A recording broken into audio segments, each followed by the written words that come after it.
little screens as well. And you know what that comes with. It comes with, you know, misinformation and what have you. And so I would like to begin with you.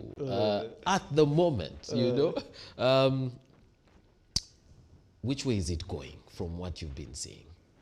Which way is it going? From the pollsters that were conducted, Ipsos being probably the most reliable, because Ipsos has a reputation to protect, and therefore the variables they deploy and the output of their data, they know will be subject to rigorous scrutiny. As such, their pollsters tend to be more reliable than other formations that we have seen. Now, for a long time, they were very close, 44, 43, 45. Then towards election date, Raila shoots to 48, Ruto to 41. Now, I've always had an issue with pollsters because there are many dynamics that they don't take into account. And I'll give you a background to this. In 1945, in the 1940s, there was a pollster that was conducted by hitherto a very respected periodical called the Digest. The Digest had previously conducted pollsters and had been on point, predicted almost to the exactitude how the polls would turn out. Now, they predicted an overwhelming victory for John London. I'm giving a background to this because there's a thesis that I'm building upon. You know, this is the trouble of the dealing with the people who have taught at university. We probably theorize. There must be a theory. So I'm building a theory and a thesis based on certain variables that may be contested, but have to be put in context as well. So the background I'm giving is that John London, a Republican. This was in the US? In the US, yeah. Against Roosevelt. Roosevelt. Right. Now, Roosevelt was contesting for the fourth time. Roosevelt was confined to a wheelchair. Roosevelt had taken to very liberal, and you remember the Tennessee Valley Project? Yes, the Tennessee, he yes. had injected lots of public money into social welfare. Now, the Republicans, you know, for them it's laissez-faire, let the capitalists, let the private sector lead, you know, take lead in these matters. So Roosevelt was running for the fourth time, and the prediction was that he would certainly lose. It turned the other way around. Roosevelt won convincingly his fourth term. And that was the last time the digest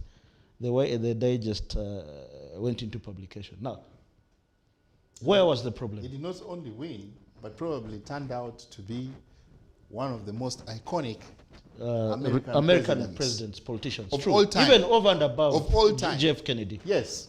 Over and above JF Kennedy. Not even but remember, this is a pollster previously Right. respected, putting out that. So what went wrong? Context, right? Context. They used the telephone directory to predict to distribute the questionnaires. Now, as it turned out, the world was facing a depression. Beyond recession, depression, the economy was in shambles owing to the world war. You get it? Yes. So directories were a preserve of the well-to-do who tended to vote Republican. Now, the beneficiaries of the programs of FDR Roosevelt were not polled in that poll. Now, we are in a post-COVID world. That dynamic, in my humble opinion, has not informed the debates that we are having. Kenya is a very highly digitized society. Deeply digitized. Deeply digitized society. Yes. The income levels, although distribution, of course, between the wealth between the haves and the have-nots seem to be wide, but I mean, Safaricom is such a big revenue generator for, and you know, the disruption of technology, the fintechs in itself. So, post-COVID, this is like the first real test in sub-Saharan Africa for a highly digitized society in a post-COVID period. COVID has disrupted the world completely. There's probably what I would call a new world order. There's a new normal. Actually, you know, not to interrupt, but it's a welcome interruption. Yeah, it's going to be really because actually you find COVID, from the perspective of some commentators, has deeply affected the world, probably more than the 1945 Second World War. Precisely. And what bothers me is the lack of consciousness of both our policy makers and strategists. Even academics. We don't seem to look at it, but I can tell you, it has taken the world another probably more than 60 years to find track. Because look at it this way. You look at what you'd call the recent, the recent or the late, the Johnny latecomer into industrialization. Japan. And now South Korea. You know how many years it is away from 1945? It's not even 20 years. But see the magnitude and leap, bound and leap they have made. Flashback 1945 and using the same factor push to 2019, 2020. If it took 60 years, let us just give a factor of 3. This is 2022. 60 years from now will be well after 2050.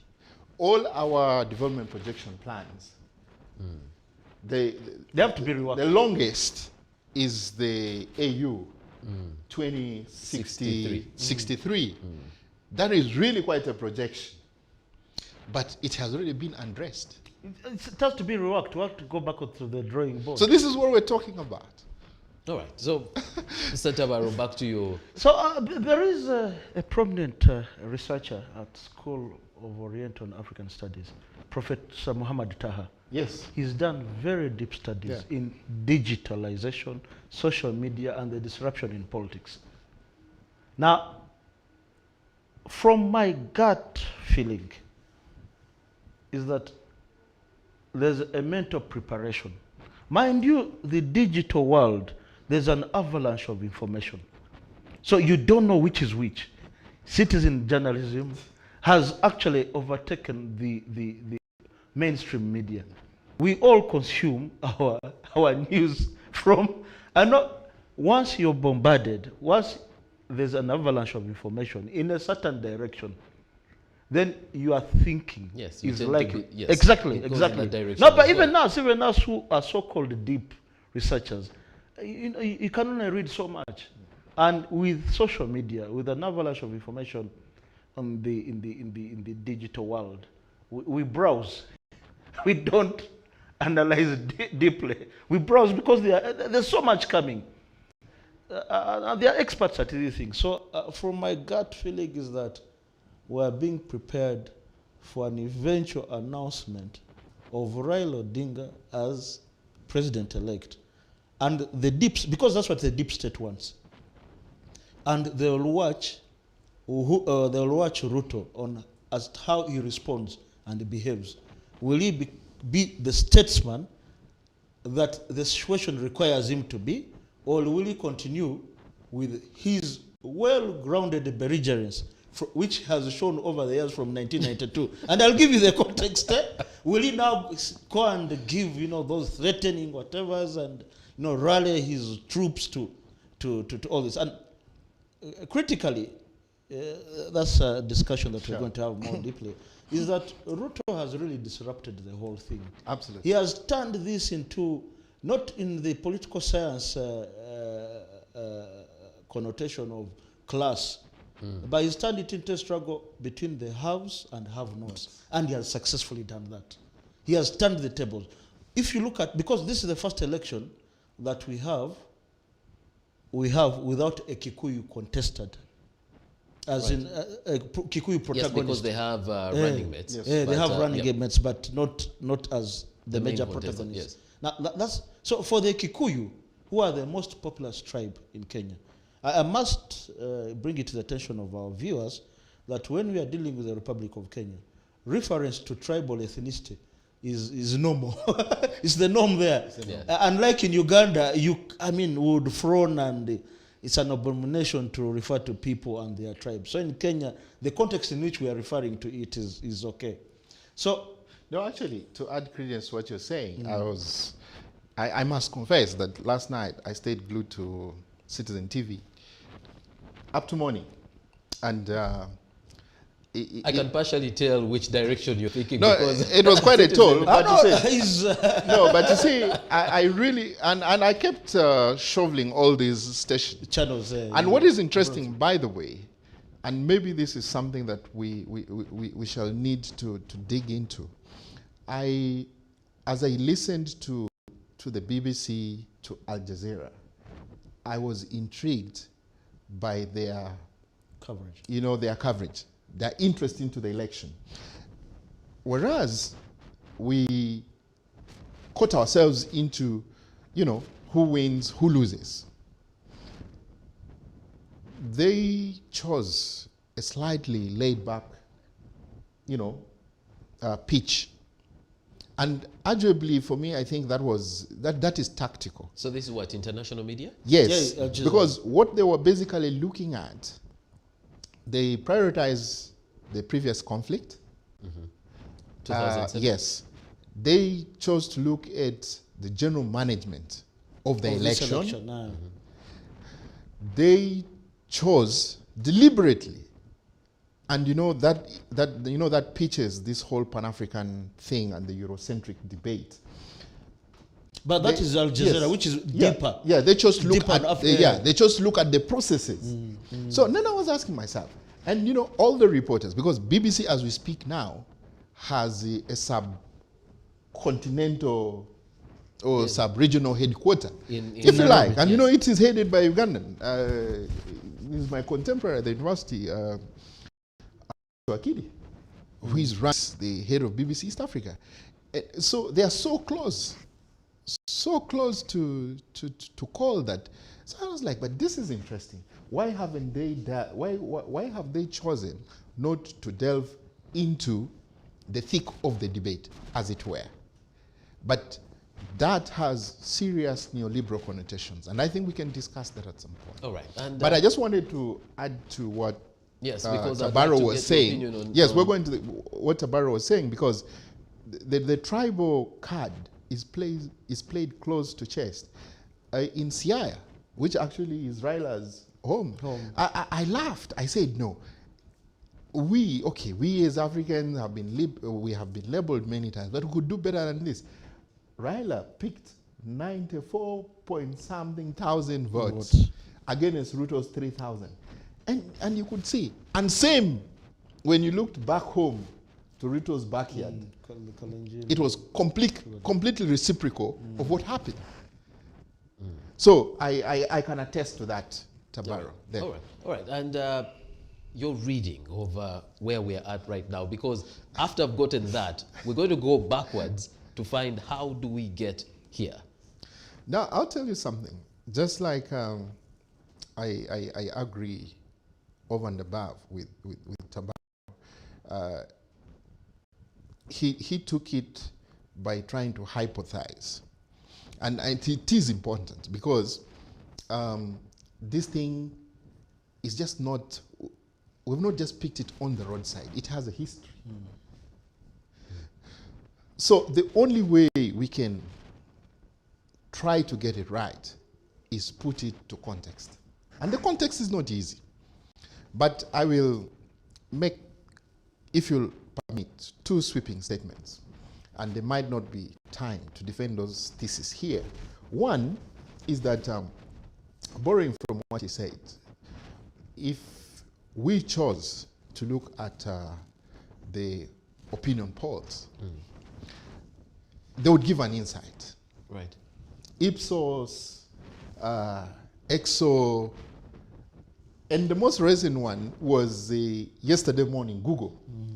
And by the way, Google gave analytics. Yes, Google gave an analysis. And Google is so versatile. And that's one thing people don't seem to follow very much. Because Google has the advantage of both geographical diversity and numbers. Right. Now, most people use that as their search engine. yes, so what I would want, before I look at what they were saying, I want to make this sweeping statement. That elections, more than anything else, is about perceptions. And actual voters, forget about the paraphernalia. There are a number of studies that have showed, and those that have tended to follow quite interestingly, is in the South Asian countries and the Eastern Asian, Indonesia and all this, because they're so populous. But that holds true in electoral processes that don't have state-inspired violence. We shall come to that, because you see, what is and what is not state-inspired violence is also a debate. It's also a debate. So you find that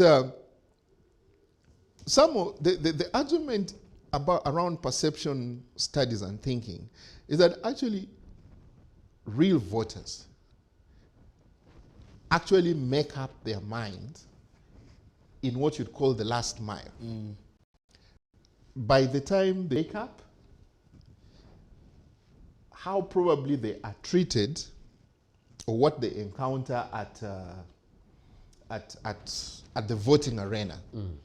And the philosophy around that, that is why... You describe very well my first voting experience. Yeah, that's why... Because I went with one candidate in mind, and in those lines, my mind changed because of what was happening there. Yes, that's why, because that is why in electoral philosophy, they do not allow any more paraphernalia, no colors, no campaigns, because it's that last mile. It's now between you and that box. And oftentimes, this is how it works. The more information you have about a candidate, the more you're inclined. The unlikely chance that probably you'll vote that candidate. Because the mind works from a discounting perspective. But which is also true that, and probably that counts for advertising, electoral advertising. Probably also... But even products, marketing. Yes, the most you have information about that candidate is the last stretch you take to the ballot. And that is why any campaign strategist, like some of us who live around strategy and cling on strategy theories, we shall insist that the last mile counts. Now, in the case of Kenya, Tabaro put it very correctly and succinctly. Ruto turned this whole thing on its head. Why? Ruto has no pedigree. We don't want to go into that, but we know who Ruto is. And probably he's defined himself most correctly by picking the most appropriate adjective. He's a hustler. He has no pedigree. I actually want to dig into that hustler thing, but yes, please go ahead. Because if you compare him to his opponent, Raila, you compare him to Uhuru, these are guys these are guys with pedigree. Their profiles are built around silver spoons and gold. Guys who have had easy. Ruto didn't have any. Ruto's rise to prominence was as a choir leader. He started as a choir leader. And Moi liked and probably you need to thank Moi. I think Moi was because I think Moi was I don't want to maybe for purposes of TV I don't want to say that Moi probably had a reliable witch doctor somewhere. But you know that Moi Moi was a member of the Africa Inland Church. But you see what I intended to be a conservative, a Puritan. Moi was actually a Puritan. Because you see, Moi for 30 years, every Sunday, went to pray at that church. Cabernet Gardens. And Cabernet, KBC he went would there. broadcast live. I was lucky. And that's where Ruto happened to be a yes, he was in the secondary Yes. school, and he was basically. But, gentlemen, you seem to agree. He labeled himself, William Ruto labeled himself as a hustler. And you seem to agree with, but 1992, 30 years ago, he really stopped being a hustler. No, didn't he? he YK 92. Yes, YK Youth for 92, Kano. Youth for Kano. Him and Cyrus Jirongo. Kenya printed excess money and created inflation, runaway inflation. That's the first time they printed the 500 in Kenyan parlance, Bob note. And it was named the Jirongo note. Jirongo.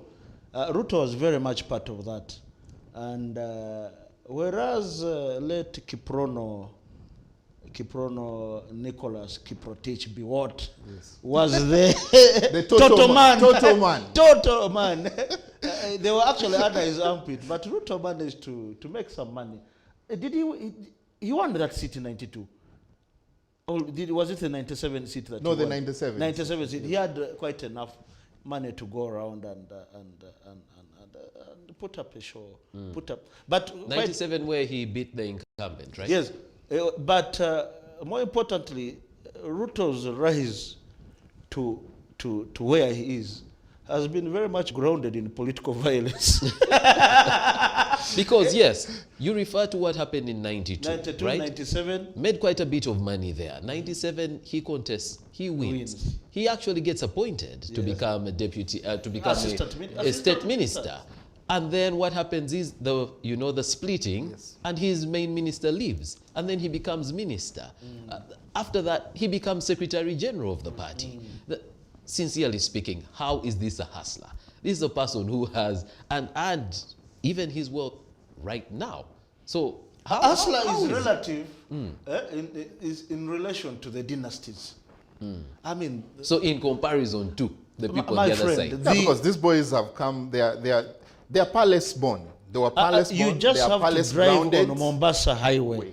On both sides of the highway, you're driving through Team Sales Limited, a company owned by the Uhuru family. You know, kilometers upon kilometers on either side of the road, you're driving through Uhuru's land. About 27,000 square miles. 27,000 square Actually, miles. the split is between that highway Mombasa Road until you come around I think Kapweta, and then the Kenyatta's Peak, and come almost up to Webuye. Here in Eldoret. 27,000. There is a general in Acholi whose name I will not mention. He's the commander of the reserve force. He has only 30 square miles, and our people from Acholi are up in arms that this man is. Now imagine 27,000 square kilometers. That's very big. And in Mombasa. That's almost the size. That's almost the total size of Karamoja. Okay. Yes. So true. Yes. So true. Raila Odinga on the other side, his father was a vice president. Yes. Was a vice president of the first. Kenya. Yes. Johnson Kamau. Yes. You prefer to call him by his original name. Johnson Kamau. Yes. But look at what he's been through.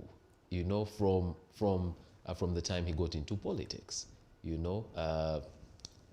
Right now, what we can remember, 4 elections that he has lost. He was in prison for quite a bit of time. 8.5 years under solitary confinement. Precisely. Yeah. So, who here is the hustler? Really? Using another parameter. No, you see, not the parameter of what you were born into, because if you are going to talk about what you're born into, if you are going to, you don't choose what you're born into. If you are talking into. about the struggle for democracy credentials, Raila scores much higher. Actually, the two are incomparable. And I'll give you a fact. 2002, when Uhuru Kenyatta first presented himself for president, the so-called Uhuru project, it was seen in very bad light. Was a whitewash. I don't know why they saw it in bad light. I don't know why in some other country the project seen. But back to Kenya. Back to Kenya. We're not going to talk about projects. Projects, in but Uganda. it was Yes. seen as Uhuru project. And you know, his campaign slogan was Uhuru na kazi. At that time they said Uhuru auna kazi. Uhuru has no work. Ana kazi. Ana kazi. So He's got no job. he got no job. So Ana ana is- kazi. So Uhuru considered. He went on the stairs of Norfolk Hotel. He prepared text and read his concession speech. Behind him were Julius Sunkuri, Cyrus Jirongo. Ruto was uncomfortable coming. Julius Sunkuri was Minister for the Interior at that time. And Ruto was drafting a court process to challenge the outcome. And the election was really, it was convincingly won by Kibaki Tosha group. So he was crafting an injunction to stop the inauguration of Kibaki. Kibaki, So yes. when it comes to democratic credentials or struggle for democracy, you know, the so-called second liberation of Kenya, Bwana Raila Odinga was the underwriter of that. You can't take away that. Well, there were many other persons. Martha Karua, you see, Right. was a magistrate. She resigned her position as a magistrate to go into civil society. We had the likes of Ken Matiba, but that's a discussion will come later. That the struggle for democracy in Kenya, the second liberation, was led by the intelligentsia. And you know, I don't want to use the word elite. Elite has been a very vulgarized word. We In throw it, Ugandan. we throw it almost everywhere. Elite, As long elite, as you elite. passed Elite by a means- school or whatever, we call you means elite. people in control. They select people who are in control. So for us here, everybody elite. But intelligence here means, you know, people like myself, lawyers, a researcher, a policy analyst, journalists, professionals, the civil society, trade unions, and what have you. Now in Kenya, those were at the forefront of the democratization process. These reforms we're talking about, the processes that Al Jazeera is reporting about, Chibukati was not arbitrarily appointed as chairman of the Electoral Commission. They announced a vacancy in the chairmanship of the Electoral Commission and other members of the Electoral Commission. Persons were applications were invited from members of the public, and they were taken through a rigorous process of rigorous process scrutinizing their credentials by Parliament. Right. It was public. Yes. Yeah. And the best And at that time, candidate. some suggestions were made here in Uganda that we should do the same. We are talking about the Republic of Kenya. And I want to stick to that to that mandate. For Uganda, we would be doing a disservice to ourselves if we invoked Uganda now.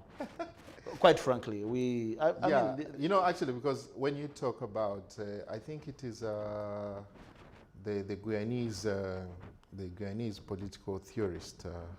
Walter Reed, No, not Walter Reed. Walter Reed at the same time, but I think his works were reviewed by Gwavenda Cherry, and he says the same thing. Until you get to a point where there's a convergence of the civil society, the academia, the political and business, you know, think tanks, is then when you can say, okay, you are set forth, you know, to face the establishment, what you'd call actually what we call the regime. the regime. So I would rather You know. use the word state. Regime is regime connotes, you know, the real coercive apparatus of the state and paternalistic approach to things. But I agree Yeah, with but you. you know, quest canon, same. So you know, unless you get to that kind of leverage, you're not having a conversation, and we are far from that, because you look at all our pressure groups, and there are many, by the way, and I don't know why we lack or suffer from, you know, retrospective looking. The Latino American states went through the hands of juntas that probably we have not seen. But look at Brazil today. It's a model democracy. It has kicked itself. The essential presidents. Yes. They've kicked themselves out of the shackles. The judiciary there is really independent. Independent. Even the other smaller states, Bolivia, 20 years ago. Chile. 20 years ago, those were pariah states. You know, Chile now has a 36-year-old president. Yes. Well, socialist leaning, So Marxist leaning, but emerging through an electoral process. We're not short of examples. But, well, and we seem to be drawing an example from, you know, just our backyard, our neighbors to the east. And the question is this: how then does, you know, Kenya, that pretty much went through the phases that Uganda has gone through, end up where it is? And when we compare with Uganda, it doesn't seem like that's the path we've taken, because what don't we have? He's giving the explanation. Yes. The intelligence in Kenya, what we are seeing today did not fall from the sky. They were deliberate, they were purposeful, they were intentional. Who were deliberate? Intelligentsia. Okay. Intelligentsia. I can give you names. But I will tell you, we have civil society here. We have academia I'm here. coming to that. In Kenya, there are luminaries like Ken Matiba, very wealthy businessman. Paul Mwiti. I'm coming to that. Richard Leakey. Ken Matiba really lacked nothing. For him to go to politics was a decision he made that enough is enough. We gotta reclaim the future of our country. An industrialist, he had ranches, beachfront properties at exclusive Mombasa, where celebrities and the princes, loyalty, dined and wined exclusively. They would fly there with their private jets to his properties. He was, in 1991, Ford Dasili. He was the father, rather, of Ford. Yes. Forum for Return of Democracy. Unfortunately, the split over, you know, tribal, again, differences. But Ken Matiba suffered the wrath. He was clobbered on the head and lived in a vegetative state for the rest of his life. Martin Shikuku, very wealthy man. He was another Ruto. He used to claim he was a people's person, you know, common man's person. Very wealthy person, was part of that process. The Kijana Wamalwas. The Kijana Wamala didn't lack. He was a prosperous lawyer. I've talked to Martha Karua. Professor Wangari Maathai. Kenya National Union of Teachers were very, you know, they would call for boycotts.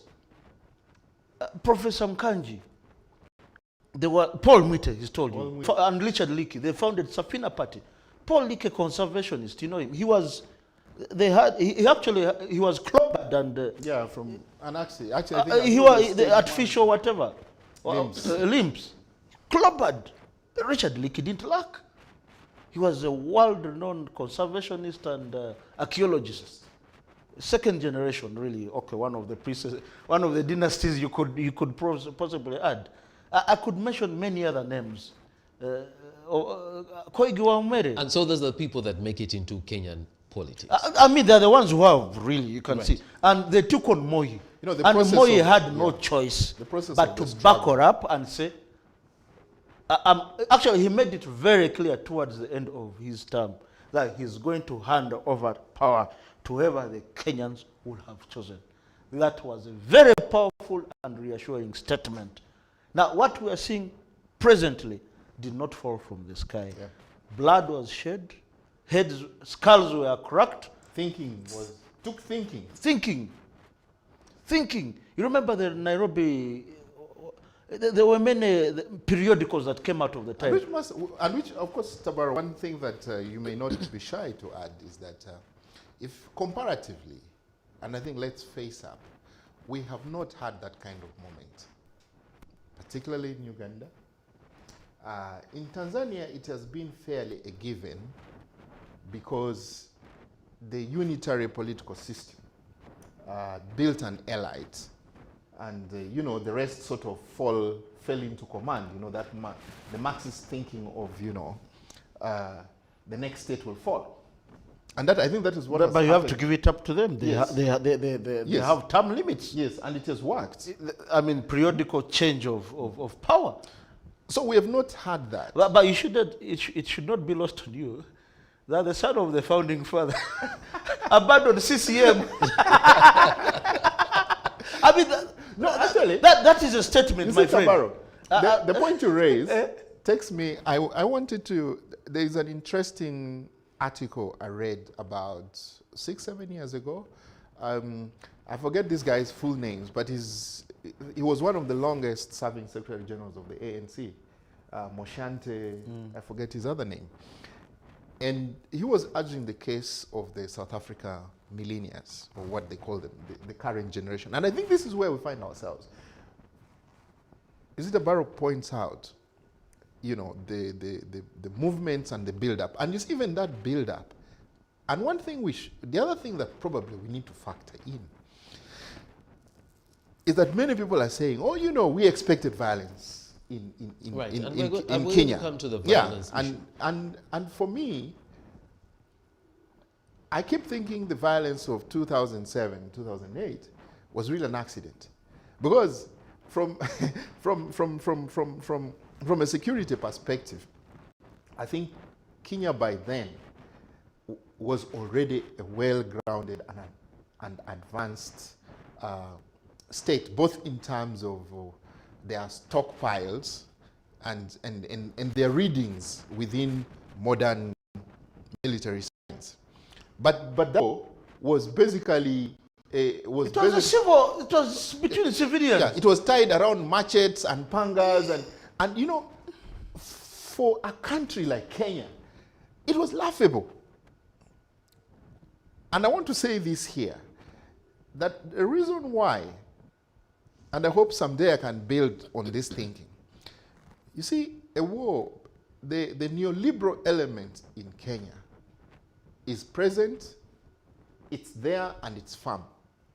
You cannot try the kind of mediocrity that we are seeing in the Eastern DR Congo, with respect in the Sudan, and the shots in Kenya are called somewhere. And this digs deep far. Well, I mean, mention it. Chatham House, Washington, D.C. North Atlantic. Because they have deep interests there. Yes, because multinationals, the African, sub-Saharan headquarters of these multinationals are based in Kenya. Yes. So you just can't... Tiny Rollins made his fortune in Kenya. Tiny Rollins is a former director of Chatham House. Now, we all know what Chatham House is. It's a branch of British intelligence. No, it started in 1921, and it was basically an offshoot of the Foreign Affairs. Because they were basically picking information by telegram. And it would take months, and this guy and his wife sat down and said, after going back, after their service, they went back home and they were like, but okay, how do we continue tracking information? You know, literally those were intelligence officers, and they are intelligence. And they were getting it from the special branch. So there is no way. Actually, Tabar, let me tell you this, and we can compare notes after 2-3 days. Whoever wins, congratulations to him, and let him take the day. Nothing out of the usual is going to happen in Kenya.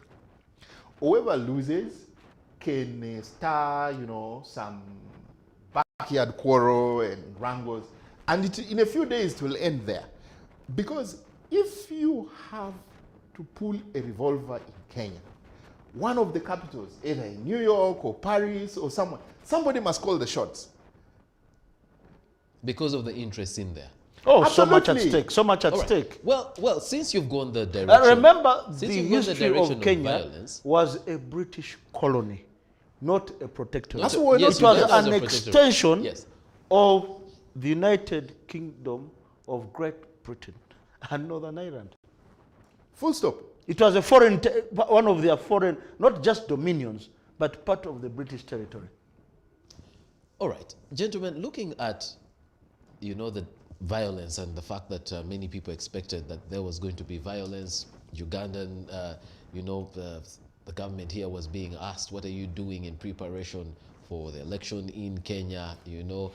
Don't talk about our preparedness or the lack thereof. No, the preparedness, I'll talk about it, because the alternative seaport. Yes, the one, Dar es Salaam. Actually, it's much more efficient than Mombasa. They now have a standard gauge railway terminating at Mwanza. And Mwanza port has been modernized. The only challenge we have is where the marine vessels come from Mwanza and where they terminate in Uganda, the port facilities are... But also we decided... As you are laughing. And we don't have a rail link, a proper rail link. Well, and even if we did, complete that, the railway good shape. yes, and even if we completed that, we've decided we're going to stick with the, the regular gauge, the ordinary gauge, other than the standard gauge, and therefore they'll not be able to. Yeah, but also besides that, beyond the infrastructure, really, it's the same thing. The whole dominance of foreign international capital. You just cannot wish it away.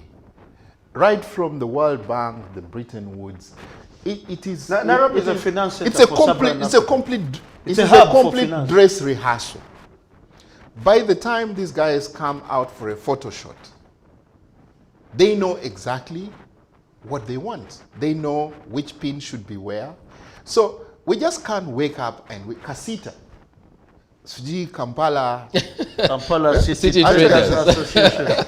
Even Ibrahim, what's the name? Kasita. What's the name of the? Well, the one they know more is Issa Sechito, the spokesperson. Kasita is my friend who works in petroleum. I'm sorry. Even His Excellency says, I don't like these people because all they do is, especially now when we are trying to push our policy agenda around trade in the STEM and value addition and exports. Kasita is, by the way, if you look at the dynamics of trade history, because we are blessed with these soils, the organic soils and all that, and we take this for granted, by the way. And that's why, sometimes when they say our education is a little raw, it doesn't get the best out of us, we are quick to raise our guards and say, no, look, this is... Become very defensive. Yeah, but some of it boils down to very simple things. For instance, I'm glad my brother Tabaro is now involved as an envoy, and I'm sure he's seeing a lot of dynamics in this. The Sudan is not very far from us. Khartoum is not very far. But in terms... The revolution in Khartoum but in terms, has been led by people like me and you. Yes, but in terms of outlook in international trade and alignment to international trade, international military agendas, we are an offshot. We cannot write a proper credential. Even with what we've done if you woke up in now, South Sudan, yes, in Somalia, if you woke up now, go into DRC, go to UBC and said you wanted 10 requisite WTO trade experts, I bet if you pick 2, and you see the other thing again, it goes back to the politics. You could be grinded in economics. One of the major trade experts we have, renowned, is over 80. Yash Tandon. Yes. Who is our mentor. You can imagine Yash Tandon is still very relevant at his age because we have an absence of expertise in that area. Mind you, set up a think tank to train experts in that area, but people vie off and... Yeah, Seetv has been there for I don't know for how many years. So these are the kind of things. Look at the China, what do they call it? Something belt, it skips my mind. But who can engage? And you see, the thing is that when you get to that table of the known, they'll be asking, whom have you sent? So when they see Tabaro, right, they're like, this is our own. Yes. He understands this thing. They will. The point I'm making, look at the tea we are producing. For ages, we have produced tea, but our tea is blended and sold in the Mombasa stocks as Kenyan tea. We're now having this fight about coffee. But this is probably half the story. Yeah, this is half the story. Coffee from other countries. Yeah, but you see, the point I'm trying to make is that the comparisons and the parallels we need to build with Kenya, especially in what they're going through. if you listen at most of the debates going on around town, is completely offshot. It's far from what should be. That is the point. You know? Gentlemen, we have to take a break at this point. We will come back. There's definitely a lot more to dig into, but let's take a break at this point. And please remember, you can contribute to our discussion. Remember to use the hashtag Seetv Big Debate so that we're able to. I would really want to hear feedback from because this is this panel here. Very different panel. But let's take a break. We will continue the debate after these messages.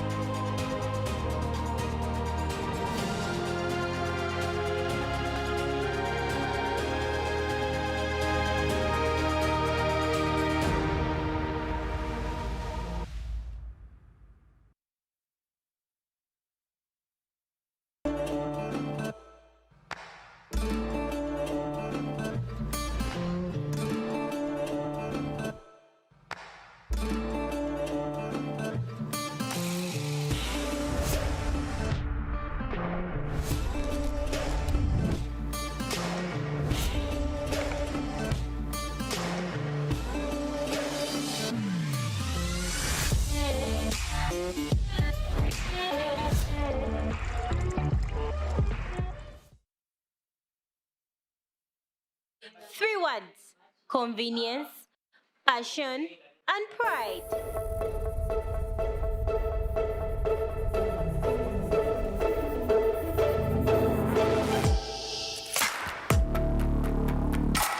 Introducing the KCCAFC app, made for you to interact with the best football club in Uganda, giving you the latest news, transfers, membership options, merchandise online shop, match ticket booking, and fan zone instant messaging.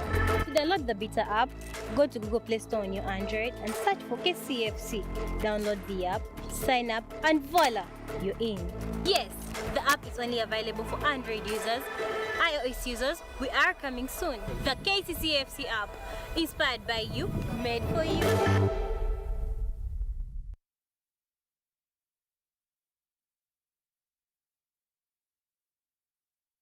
Do you love me? Very much. I'll catch you one day. Pants down. I want to spoil you. I want you to eat my money. She believes I'm in love with her guy. Nico? If I had to live everywhere I'm not loved, where would I end up?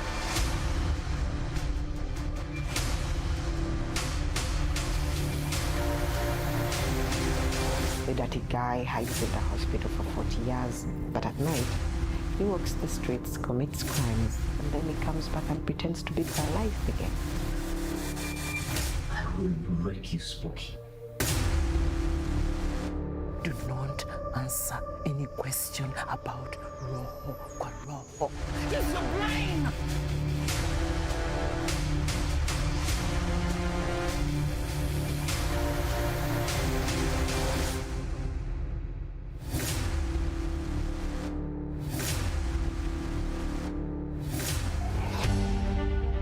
Now showing on Seetv.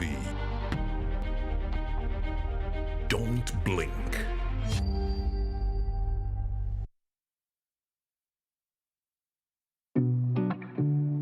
Seetv is now on StarTimes. You can now catch all your favorite programs, our daily comprehensive news bulletins, and so much more on StarTimes channel number 248. Stay tuned for a world of endless possibilities. Seetv. Don't blink.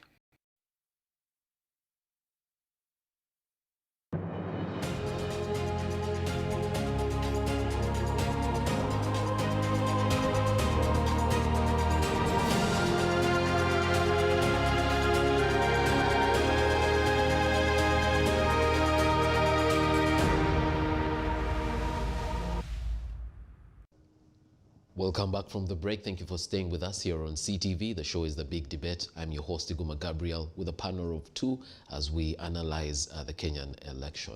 Our two guests, Mr. Edgar Tabaro, he is an advocate and a political analyst. Our other guest, Dr. Tolit Charles, he is a governance and security expert, and it was very interesting to just hear the two gentlemen. I should say both of you are scholars, because you know, from what you've been sharing from the beginning of the show. And you know, this show very has safe in related saying us. I that last met Dr. Tolit 12 or so years ago.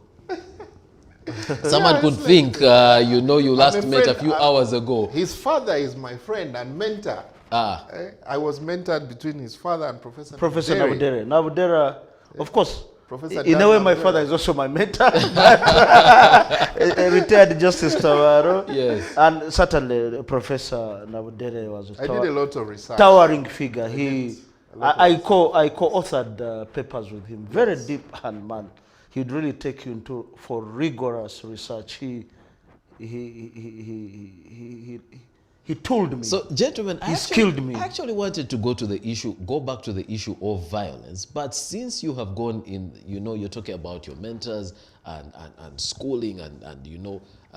But Professor Nabudere had a contribution to Kapenguria trial. Yes. He defended. He defended it. He defended the Johnson Kamaus. He was a barrister at the time. Okay. Yes. Well, when you talked about Kenya, you did list, you know, the categories of people and what they had to do to get Kenya to where it is.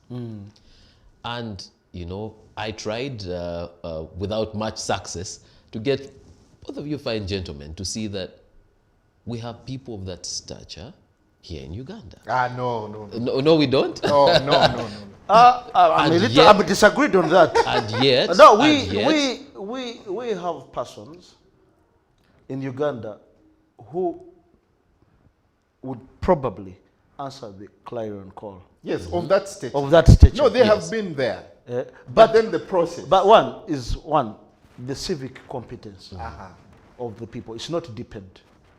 With civic competence is not depend. If you compared Uganda's civic competence and that of Kenya, I mean, they're simply incomparable, worlds apart.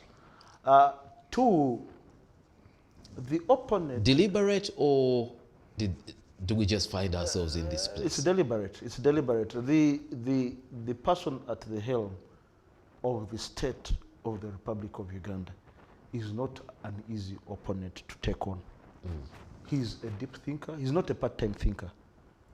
He is deeply grounded in the social, economic, and by extension, political dynamics in Uganda.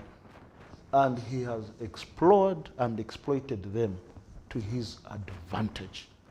Now, and you can see, 1986, the first 1986 cabinet, he basically removed all opposition and remained with the opposition that he was comfortable dealing with, which was the military opposition. Now, unfortunately, the military opposition, the government, the state of post-1986 Uganda, has had 22 rebellions. 22 rebellions. But for Uganda, the most, or may I put it more in context, the least disorganized rebellion against the post-1986 post-1986 Uganda was the LRA. The others they just couldn't stand. So you can imagine the LRA being the strongest opponent against the state of Uganda. Now, the opponent you'd be facing in Uganda is a full-time thinker. And maybe you need to mention that the weakest has so far been an attempt to a combined opposition front. And what happens in the process? He picks the best. I mean, the latest being my very good friend Mao. He's basically taken now one of the finest Justice and grades. Constitutional And Affairs. over the years, similar trajectory. You see, the antidote to your argument would be, I would remind you to your own crucial point of President Roosevelt. Roosevelt probably turned out to be one who was perceived at the time of his coming as probably one of the underdog politicians in the US. 1980. But he turned out to be the most successful. The most successful, most in fact, he's the most iconic president of the US, almost of all time. And what did he do? Comparably to President Museveni, he literally once he got in, he turned the agenda on its head. You see, the other thing is that especially if you're looking at the kind of libertarian politics, it takes two forms.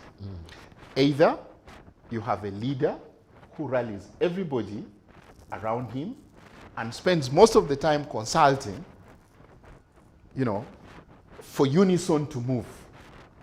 Or you actually have a leader who distinguishes themselves as leader and unorthodox.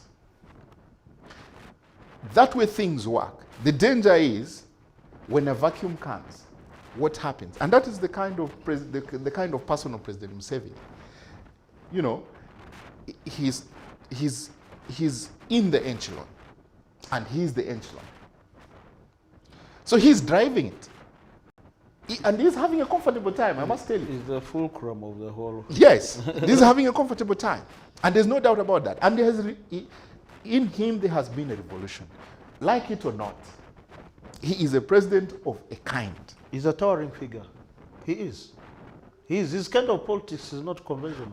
Both in Uganda and in the region. And in the region and internationally. And he keeps reinventing himself. You need to watch. You need to take 2-3 excerpts of President Museveni's presentations in the UN Council. The UN Council is cultic in nature. It's tradition. But he is gone unorthodox. The kind of lingua he uses is unusual. Very undiplomatic. Very undiplomatic. But for that, he has been applauded and he has been accepted. And that's a credit. And you cannot run away. So, the readers on the opposition side really have a job in their hand. Somebody must be thinking. And I don't think there is anybody thinking in that direction. Gentlemen, inevitably, the processes in Kenya have led to comparisons, great comparisons with Uganda. You can't avoid it. And now that you're talking about the people in the opposition, and parallels, they have been comparisons. And Dr. Kizza Besigye as the main opposition leader for a while, and now it is. Gabriel, there's and something very critical in the things we do. Timing. Timing is a very critical thing. How so? You can have the right person, but the timing is wrong. In politics, very critical. It's crucial. Now, the person of President Museveni keeps reinventing himself, revitalizing himself, and rebranding and staying relevant. That he has mastered. Now, the brand of politics of Besigye of 2001, I don't want to turn this into discussion of personalities, but the kind of politics of the opposition that we have had, it actually drives away persons like me and you. It's militant. And even when we take to a so-called insurrection, I want to draw parallels with, you remember the Mavira demonstrations? Right. Yes. I mean, that was a rallying point of all Ugandans. That demonstration was led by the so-called, let me use Ugandan jargon again, elite, by the intelligentsia. There was Muramuzi, yes, who's the chairman, president of the National Association of Professional Environmentalists. As someone who is now a minister. Yes, Tom Butime. Betty Anwar. Yes. They were not just at the forefront. They were the spokespersons of that rallying call. Unfortunately, what happens? They started ransacking shops on Nkrumah Road. They killed an Indian national. Why? Because of his race. And that's what happens exactly in Uganda. You have a rallying call. It quickly degenerates into one that is led by hoodlums, hooligans, and it takes a tribal connotation that persons answering to certain physical characteristics are attacked because they assume to belong to a certain ethnic formation. Uganda riots, right? I don't want to go into those very details because I might offend your viewers beyond what I'm doing, because I'm sure what I'm saying is offending some people already. But we are academics. We can there's academic freedom. We can, whoever is angry can go and queue upon it and maybe read more. Write another paper.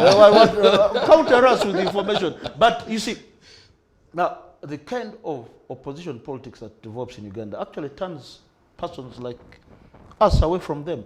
Now in Kenya, they have a very interesting dynamic.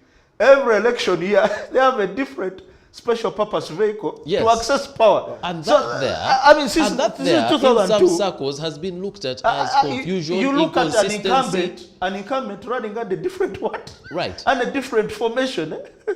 No, I can take it from there. I'll give you an example. Look at Margaret Thatcher. If you look at the story, Margaret Thatcher was the ugly face Yes. of neoliberalism. if you look at the story of Margaret Thatcher, and it all boils down to timings.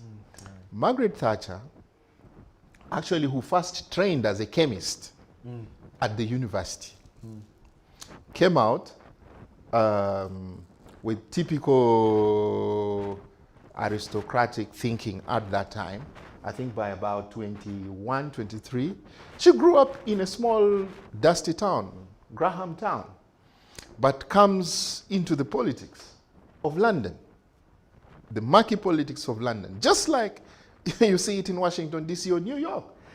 And if you see what is happening, what has just happened to the British Prime Minister, it may look like a consternation in his career, but this has been a repeated history of British politics. Margaret Thatcher, for purposes of factoring time, when she tried, she was first introduced, she lost it. The second time she tried, she lost it. To prepare herself better, she decided to go to law school. Because it quickly happened to her that as a natural scientist, there was something she was lacking. She was lacking. So she went and did law school, and bravely, between her time of law school and by the time she was admitted to the bar, she bore 2 children. Actually, by the time she was going to take her bar exams, she was breastfeeding. The husband, who was also a chemist and running a private business, stayed laid back, but continued supporting and financing. Because he actually came, he was born in a class slightly higher than Aristocratic family. Yes, than Thatcher. So, but one thing she learned was not to keep her eyes out of the prize. She tried 2 constituencies without success until they identified a 3rd constituency. Now, for me, the parallel is when you compare with our politics. The party luminaries actually identify and vote for you from the grassroots. So it's more of a bottom-up approach. If you compare, and that is why it's difficult to make comparisons with our politics. Because if you see like a person like Ruto, we have just mentioned, Ruto started as a choir leader. He was identified for his passion. And maybe one thing, Tabaro, you forgot to say, or we haven't said, is that you talked about KBC. KBC, all the songs these people were singing were literally praise songs. In every stanza, at least the word Moi needed to have been mentioned 3 or 4 times for it to be a proper song. So,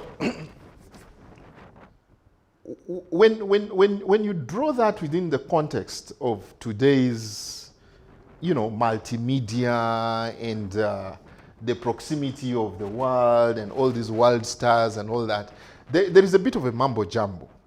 So you find that kind of traditional incarnation we're talking about does not come quite straightforward. But the issue of timing doesn't go. So when she got the right constituency, put the right foot, it was just rallying out of one thing. Tabaro mentioned Mabira. Because in politics, there must be opportunities that you need to strike. Just an issue can turn around. Because the populace, I told you perception, the longest a perception can last is 48 hours. Especially with the digital. So, as a good strategist, if I was given a chance today, and God forbid, with either, the the Besiges of this world or Noop, I think I have an idea or two that probably they are not picking. Or even the dominant NRM now, because beyond 48 hours, the other thing probably I wanted to mention to you is, and I know you'd come to this, you'd be asking, what do we, as Ugandans, what do we want to see come out of the Kenyan elections? For me, one of the most thorny things, and it's good Tabaro is an envoy in Sudan, one of the things I would want to see, we've just had this feminine Karamoja. And you know, the way we are talking about it. One of the biggest blots on our national conscience. Yes. One, you know, after you see Karamoja, let me tell you, the history. I got an email from a small place in the US, basically asking what's going on and how can we help you. The history. Like, wait the history. How do you know what's going on here? Karamoja first came into contact with civil authority in 1911. Between 1911 and 1971, it was basically the evolution colonialists to the first independent regime. Karamoja was being seen, up to that point they were seeing it as a unitary district, then they split it into Kochido and Moroto. Now there are 9 districts. 1980 there was famine, debilitating famine that saw 500,000 people die, and probably half were children. In 1984-85, there was famine, and this is the point I wanted to make. Particularly the 1984-1985 famine. It was the same in Ethiopia. Yes, South Sudan. Yes, above many 250,000 people. In above South many Sudan things, died. it was triggered by the raids from the Turkana people in Kenya. 1991, there was a famine. There has been hunger bouts in between to date. What I can't understand is all this period of time, what is it that we can't get right from a policy perspective? We have had the ministries of disaster resilience, and what have you. You know, all this You called him Minister of what? Disaster preparedness. No, he didn't add the word preparedness. Instead of disaster, I had to quickly add preparedness because Indeed, his thought process is that of. But really, so this is one thing we should be timing. Timing is very critical, and I'll give you a quick example. very quickly, yes. The fall of the Soviet Union produced Boris Yeltsin. What happened? High on vodka, he stood on a tank, military tank, challenging the Soviet authority at the Duma. And that's how Boris Yeltsin, that bold step, which in itself was as a result of impaired judgment, the man became the leader of the breakup of the Soviet Union and became president. So timing is very critical in all things we do, particularly in politics. Right. And like I told you, 48 hours. That's why they say a day is a very long time in politics. Now, if we could just go to the issue of violence, right? Some people have said, or some people expect, that this is the calm before A storm. the storm. Would you agree with, those arguments? Now, there are lessons they picked in 2007. And, we can never predict the future with exactitude. We can engage in what they call scenario setting. You say ifs and whens. And I did set the tone for that possibility from the reaction of the person who will have lost this election. Right. Will he be belligerent, or will he opt for the judicial processes whose procedures are robust and have been tested before in Kenya twice? And no, let me not even say twice. There was an election petition filed by Mwai Kibaki in 1997. And I remember I told you that, Yes. I'm not supposed to be pointing out that I told you this. Probably should be you talking about it. But I remember in constitutional law, when we're drawing parallels with Uganda, the Kizza Besigye petition of 2001. Yes. Now in Kenya, there was that petition by Emilio Stanley Mwai Kibaki against Moi. And the petition never took off for the simple reason that the procedure provided for personal service on the second respondent. And his bodyguards prevented Mike Kibaki Make from it serving. impossible for personal service to Personal happen, service. and, And the judge ruled On that the sister proper- dismissed the proper petition. technicality. Yeah, exactly. Now, we had the Raila petition. There was the first one where William Mutunga said it overall reflected the will of the people. Mutunga is is a friend of ours. We used to interact with him through Professor Nabudere. And it's fairly liberal. He's a liberal person. And by the way, also the underwriter of the second liberation. He was expelled in Kenya. He was exiled and had to relocate to Dar es Salaam. And had to go to Ford Foundation as country manager. Really underwriter of, when I was emphasizing the point of the intelligentsia taking lead. Now, he refused. Fast forward, Justice Maraga. Yes. Maraga, And, Seventh-day Adventist, said, simple, he didn't go into the substantive test, substantiality test. He went into what does the law provide? A free and fair election. And said, on that basis, he didn't even go into, what do they call it, into an investigation into the process and what's that, and annulled it. Now, they attempted a second petition. But what I'm saying is that it will very much depend on the loser. Will the loser opt to go for the legal processes, or will the loser opt to go for become belligerent? And actually, in what happens in real sense, they are supposed to prepare two speeches. Right. One conceding and one, or the other one contesting. Well, right so now, it will, whether the contesting one will be here and the other one conceding, and he pulls out the wrong one. But gentlemen, part of what makes it complicated is the fact that a person who was looked at as the main opposition, leader, candidate, gets endorsed by the current president. A person who is currently in government seems to be the main opposition person right now. Doesn't that just swing things differently? Because ordinarily opposition, well, how often in our areas does opposition concede that they have lost the election? So is that even, a direction? And what does that mean if, that's where this goes? You see, just a quick snapshot into that. The happenings at 10 Downing are probably the most recent. Yes. You know that some of the ministers or the Tory MPs that actually had the dagger right into the back of Boris Johnson have been some of his closest companions. Political buddies. Yeah. I forget this man's name, but there was this guy who was appointed Exchequer, I think just not even three months. Chancellor of the Exchequer. Yes. Yeah. And his name skips my mind. But he probably drove the deepest dagger, into the PM. The point I'm trying to make, and I have already said, a day in politics is a long time. And probably the active life of a politician is not the life of a bishop, so to speak.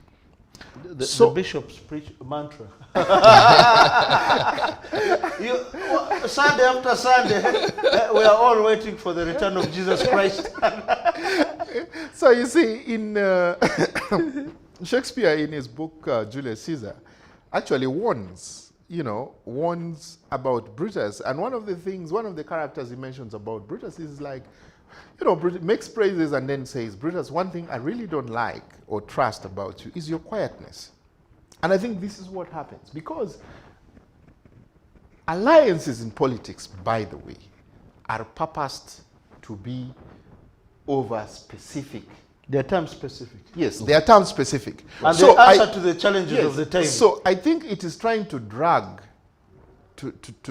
politics out of its novelty. All right. Yeah?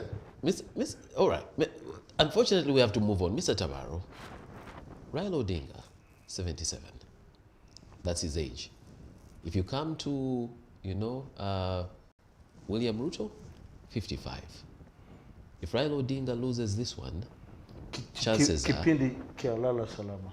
Yeah, because he will be 82 or something, So... Are you saying 82-year-old? We promised. We promised we are not going that direction. Mugabe protested until he was the age of 90. Well, you will also talk about beer and what have you, but you can also evidently see that the charisma and the energy in the previous election and the one in the campaign he has done right now significantly different. Put 5 more years on that. So doesn't it look in the vigor is gone, in your view that steam, yes, doesn't it look in your view that it would be harder for him to concede defeat because this could be his last opportunity at exactly, and that's exactly what I was telling you about the scenario setting. Yes. The deep state in Kenya is very much for Raila, and deep state, the underpinnings of the deep state, they don't hold formal positions in government, and yet but hold so much power. Exactly, they are a hegemony. Yes, they are an elite in the actual word of the word elite, the actual meaning of the word elite, and.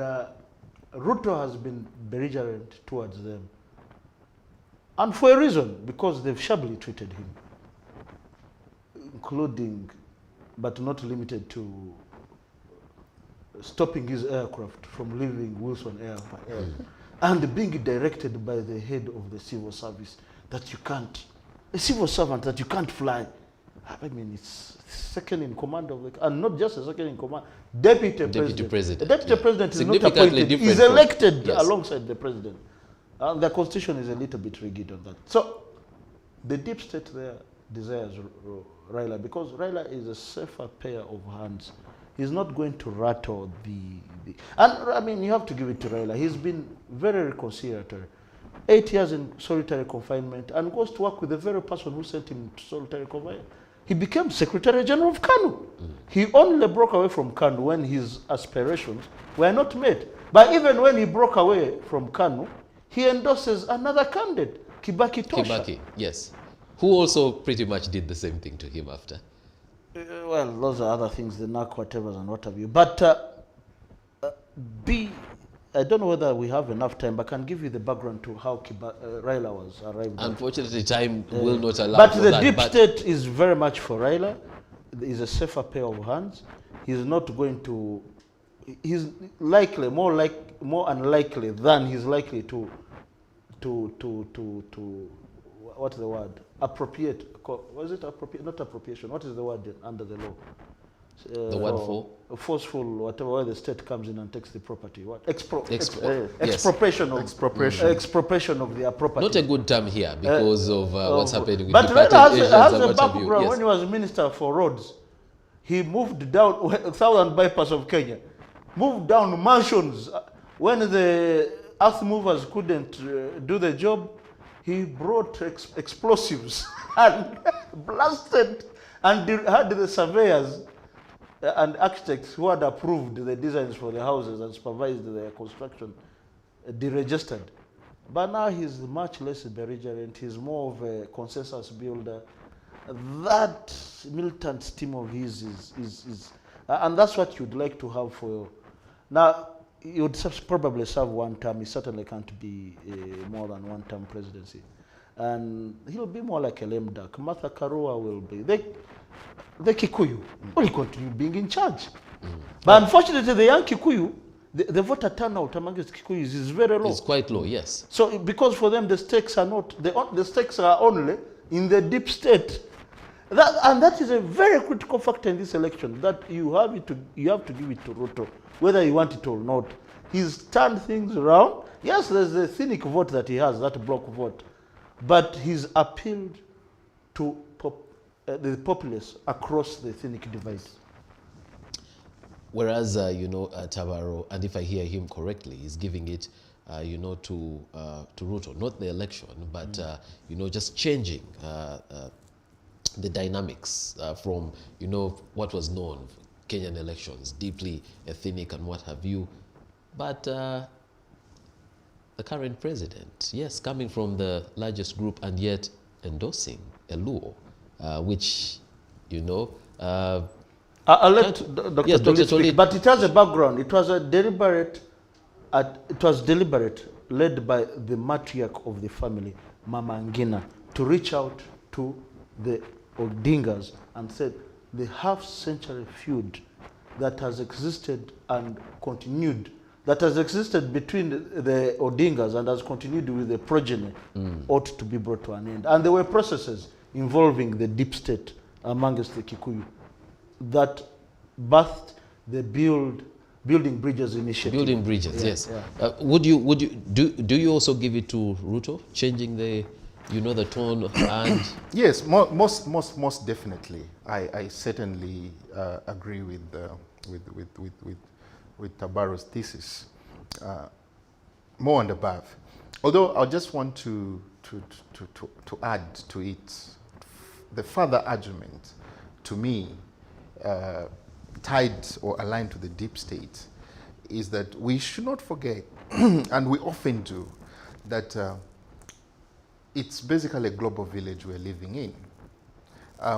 Two factors here. One, we already pointed out that Kenya is digitally rooted.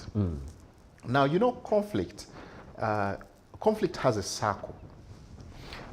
And some of the arguments my land friend has made point to that fact that, you know, you get to this, you get to the red line and you have to cross it. Like they say, no conflict begins to de-escalate until it actually escalates to its fullest. You need to get to the peak, and then it begins it attains a different life. Yeah, it begins to carve down.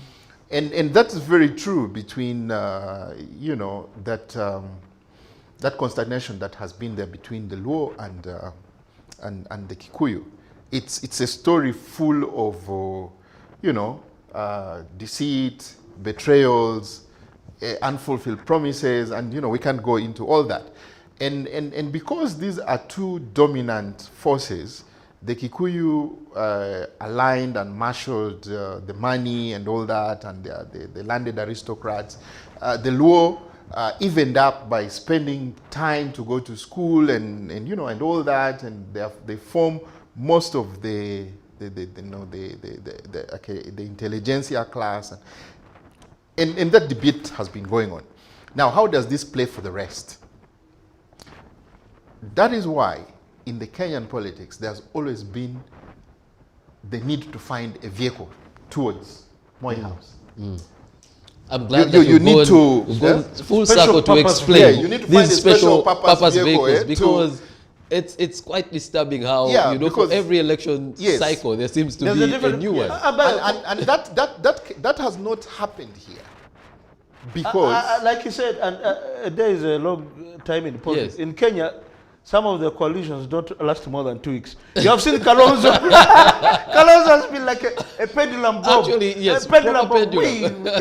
And by the way, he carries 10% of the Kenyan population with him.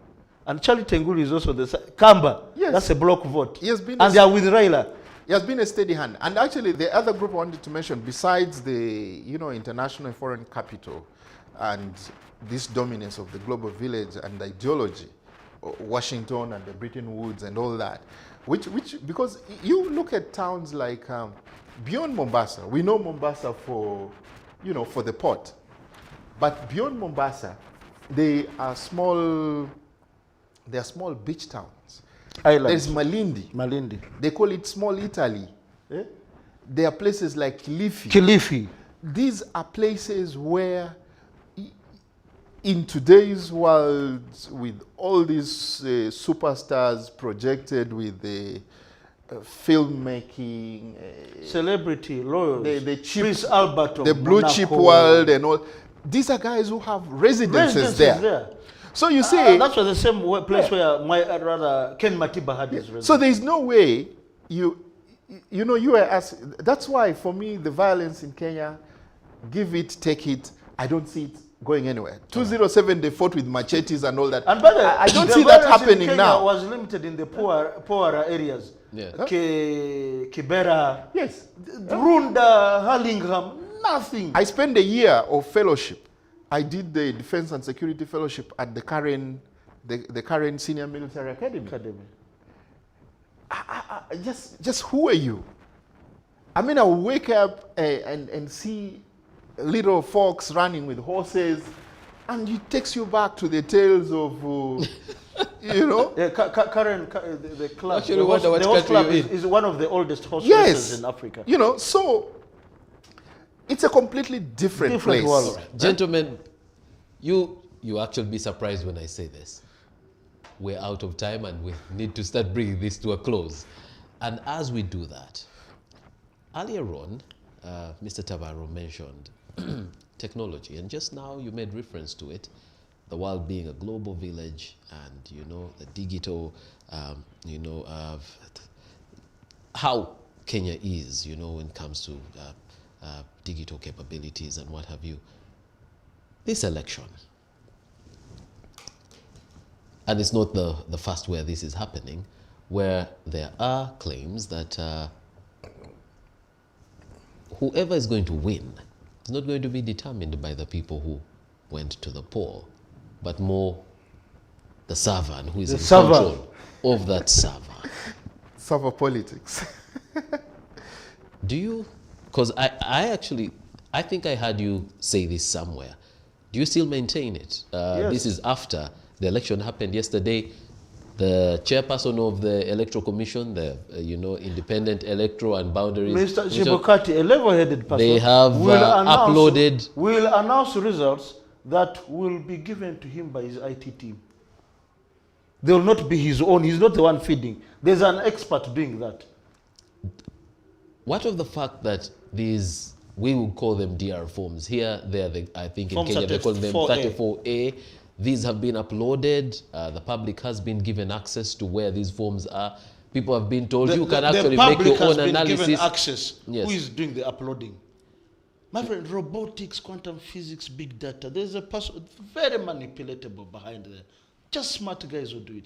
You've seen money is moving in the cyberspace. It's not rocket science now. There are experts who can do that and cover their tracks. I'm not saying that's what exactly is going to happen, but that is the scenario I've set. There's also the other scenario that they could go the proper way, but I mean, we are being prepared for a Raila presidency, in my opinion.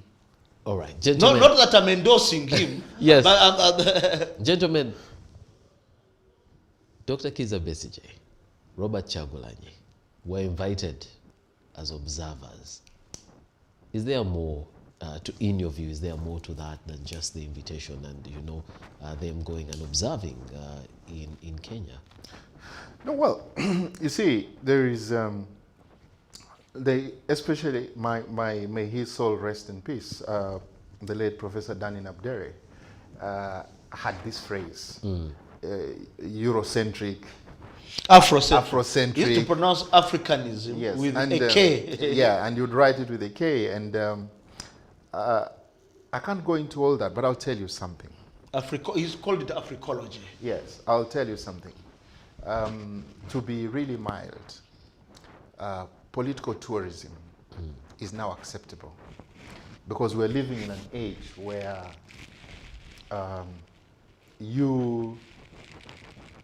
everything you do is in the full view of the television. Right. It works for them as active politicians in Uganda. It works for their sponsors, their supporters, because you see, the most important thing is you have to keep going. You have to be seen to keep going. I don't think there is really any significance for Chagulanyi or Besigye to be in Nairobi. I'm disagreed with you. All right. Let's hear your view on this. Chagulanyi is a creature of the challenges of the time. But more importantly, You remember Robert Amsterdam? Yes. That is the kind of Chagulanyi they have been trying to project. And he's going to Kenya is a way of an apprenticeship. They are trying to prepare him for, okay, in their minds, he's a diamond. So they are trying to polish him. I could be wrong, but they are trying to expose him to. All right, gentlemen, I wish we could, discuss that a little further, but because of time, I'd like to bring the media in very quickly. And like I said at the beginning of the show, depending on what channel you decide to watch, they're, calling it in a certain direction, and you watch some of the channels and they're giving a clear lead to Raila Odinga. You watch another channel and they're giving a lead to William Ruto. And there is, this press statement that has been passed around, Media Council of Kenya, and no, we'll not get into talking about the role the Media Council in Uganda played. And the chairman of the Media Council of Kenya, William Obokech, yes, is my student. I actually wrote his recommendation for that position. Interesting, very interesting. He worked under Professor Sempewa, who was a consultant to their constitution making process. I think this is a good time for me to state that Mr. Edgar Tawaro is also my teacher, constitutional law, constitutional history, and then went into things IP. But anyway, in this letter, media transmission of presidential election results, and they are not actually stopping the media from presenting the results. All they are saying is, remember, the Electoral Commission will give the final result. I think that disclaimer is now running also on the media. Yes, but the important thing here is the role of the media, as it's being played out, and whether it can, we talked about perceptions earlier on, and whether it can tilt those perceptions. I think for me, my quick take is that pretty much the history of any given people, nation or state, really predetermines the choices of either law or political choice, and all these many things. It's a given. From a novelty perspective, we would be pushed to look at the right, the wrong, the constitutional, and the unconstitutional. But I really think, and this is my take, the election results, just like court processes, are really, if the process is as important as the outcome. As the outcome. This is a public. Thus far, the Kenyan process. Yes, so let it be in the public. So why would you want, at any stage, to protect or curtail? Because by nature, if results have been stuck in a ballot, they're gone out of the ballot and counted, and it's in the public. So if you, like the basic media rules, attribute your information to a given source, leave it open or stay open for any objection, and have purpose and the obligation to mention or counter any objections if raised, then why would you want to curtail? So I don't want to use a word as difficult as barbaric in the growth process of our electioneering, but I think the freedoms that are due to the media should be given and should be upheld. All right. Absolute freedoms. Well, freedoms, and there's nowhere that they're absolute, because they come with a responsibility. And you know that, and Edgar, you'd know this better than us, that there's been litigation in that direction, and the courts have been clear on, what the they've been liberal. And they've how, been liberal in and enforcement how, of, yes, and how they media, freedom of expression and freedom of thought. Yeah. Yes, true. Well, we really now come to the end. Lessons, and if we're able to manage the time on the lessons, I'll also get from both of you what you expect to happen next. Not as a prediction, but from the scenarios you've been building, what you would expect to come next. But let's lessons for Uganda.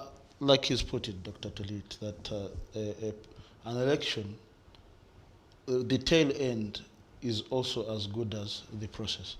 Thus far, Kenya has really, shining example. But remember, it has a context to it.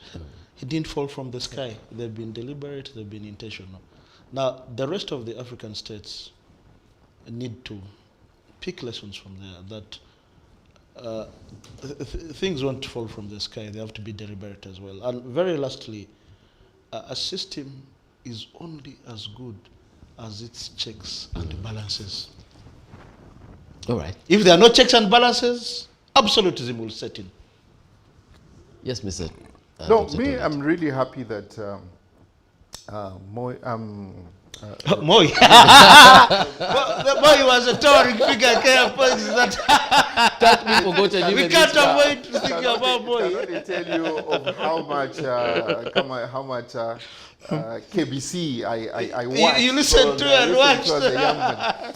Yeah, but I think Ruto has put his right foot forward, and he's been able. No, actually, first on the lessons. I want to come on the lesson. Right. And he's been able to allow us, both near and far, to see one or two things. That one, it is possible to challenge an edifice. And he has done it. He's confronted the language, he's confronted the message, and he's turned this table on its head.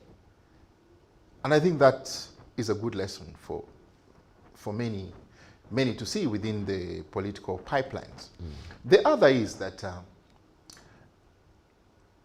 the level of civility that we have seen probably only speaks volume to the age that we have come. Because, the formations, especially the regional blocks that we now speak so profoundly about, came, from an ugly birth. Most of them came after 1945. Hiroshima, Nagasaki, and the world was like, a stop to this we're not doing this again. A stop to this barbaric behavior. And this is what we'd like to see. All right. Yeah. Okay. Charles Onyango, you just reminded me. Charles Onyango Obo wrote this earlier today. There are no... It's a day after the elections in Kenya. The internet is still up, and we haven't had any need yet to use VPN to access social media. Thought I may just put this out there to annoy Africa's election internet shutting brigade. And there's many that have gone that direction, and some of them directly jabbing Uganda. But gentlemen, as Dr. Tolit, what do you expect next?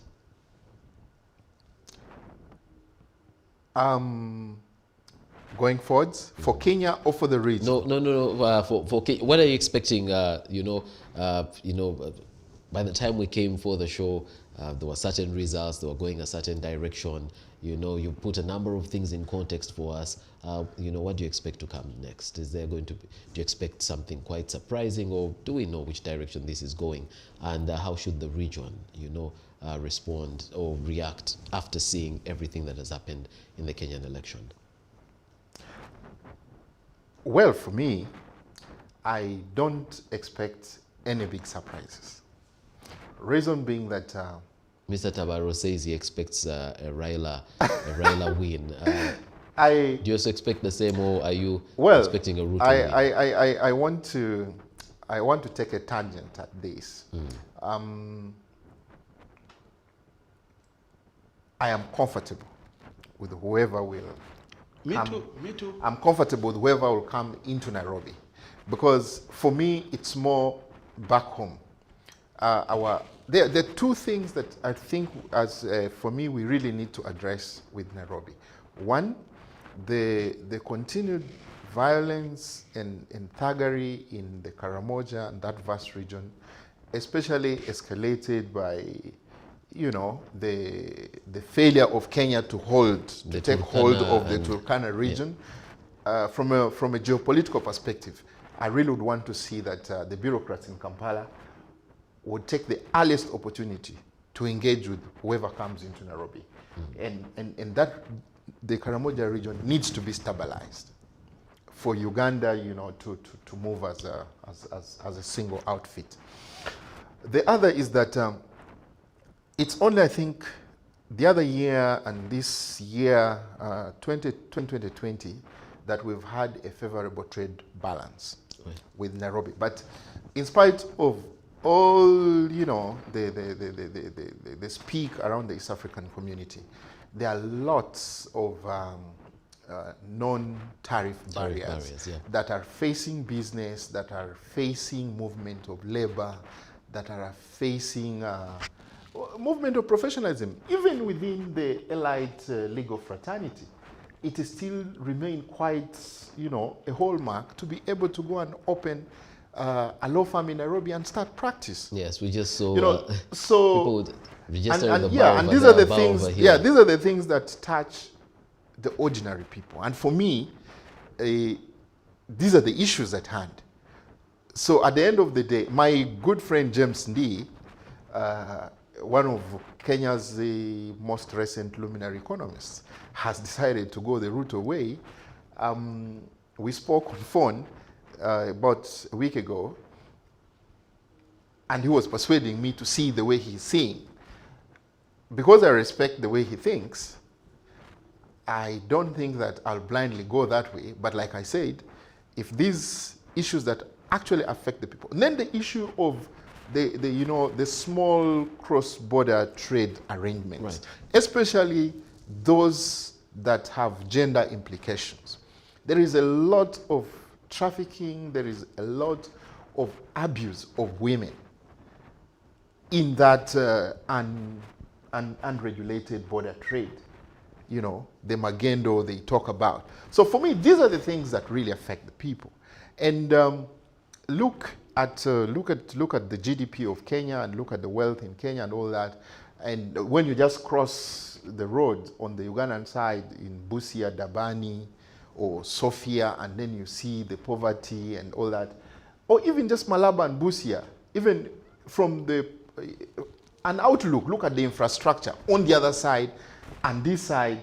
You know, it reminds me of these two states of in the two American states, the one in Mexico, I forget, Zogola, and then, you know, so if this can be addressed, I am good. All right. Mr. Tabaro, and I'll just use the classic line, you're parting short, because... I'll be very brief. In one sentence, Kenya is far too important to be left to go up in flames. Period. All right. Gentlemen, thank you very much. We have to end here, but would like to thank very much our two guests, Mr. Edgar Tabaro and Dr. Charles Tolit. Kenya is, yes, far too important for the survival of Uganda. And therefore, we continue to observe very keenly what's going on in Kenya and continue to pray that it stays peaceful there. And whatever the result is, that it will be accepted. Would like to thank you for being a part of the big debate tonight. Until next week when we return with another edition of the show, would like to say thank you. Good night. God bless you.